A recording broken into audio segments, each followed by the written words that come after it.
হঠাৎ এক bike, royal elephant bike. দেখেন কত সুন্দর, 350 সিসির বাইক, অসাধারণ কালো একটা বাইক, পায়ের স্বপ্নের সেই বাইক। হ্যাঁ রে শালা, উচ্চারণে বাকসিদ্ধ হওয়া কামদেব, রয়্যাল এনফিল্ডকে বলছিস রয়্যাল এলিফ্যান্ট? তাহলে জাভাকে কি বলবি, জেব্রা? তো নমস্কার ভাই আর বেনো, তো কেমন আছো তোমরা? বন্ধুরা, চলে এসেছি আরো একটা নতুন ভিডিও নিয়ে। এই ভিডিওতে আমরা কথা বলবো এমন কিছু মানুষকে নিয়ে যারা মানুষ না বেহুশ বোঝা দেয়।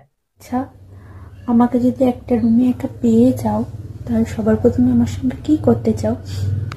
তোমাকে ঘরে একা পেলে প্রথমে তো ঢোকাবো, মানে খাটের নিচে আর কি। কেননা খাটের নিচ গুলো এত ময়লা হয়ে থাকে, তো ঠিক মানে সুযোগ পায় না যে কখন কাজে থেকে আসবো, কখন নিচে পরিষ্কার করবো। তাই তোমাকে যদি একদিন পাই, প্রথমে খাটের নিচটা পরিষ্কার করে দেবো। আর তাছাড়া আমি তো আবার বিবাহিত, বুঝলে?